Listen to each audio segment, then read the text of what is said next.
Hello guys, in today's video we're gonna talk about how to fix Instagram out of date problem. So the answer is easy. Just go to the settings and scroll down to the apps section,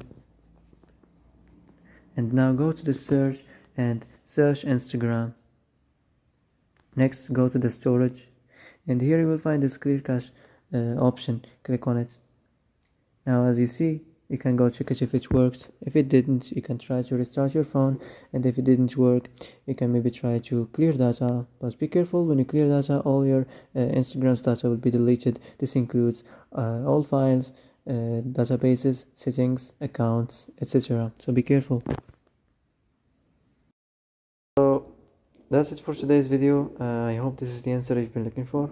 If you like this video, don't forget to like and subscribe, and see you in the next video.